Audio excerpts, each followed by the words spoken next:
Сегодня в Ингушетии, как и по всей стране, началась акция «Монетная неделя». Жители республики смогут бесплатно обменять скопившуюся у них мелочь на купюры. Условия проведения акции в разных отделениях банков могут отличаться. Подробности следует уточнить в том банке, где вы решили произвести обмен.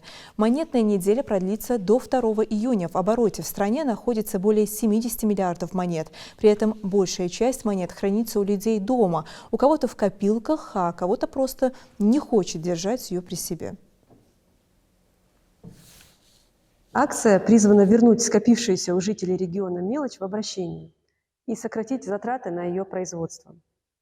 В прошлом году с помощью монетной недели в нашей республике было собрано свыше 9 тысяч монет разного номинала на общую сумму более 57 тысяч рублей. А по всей стране в отделение банков принесли 20 миллионов монет на сумму более 80 миллионов рублей. В обмене участвуют любые монеты, выпущенные после 1997 года. Обменять можно погнутую, потемневшую и даже просверленную монету. А ограничений по количеству тоже нет. Единственное, что можно порекомендовать, это заранее рассортировать мелочь по номиналу у себя дома. Таким образом вы сможете сэкономить время. Да, и не забудьте взять с собой паспорт.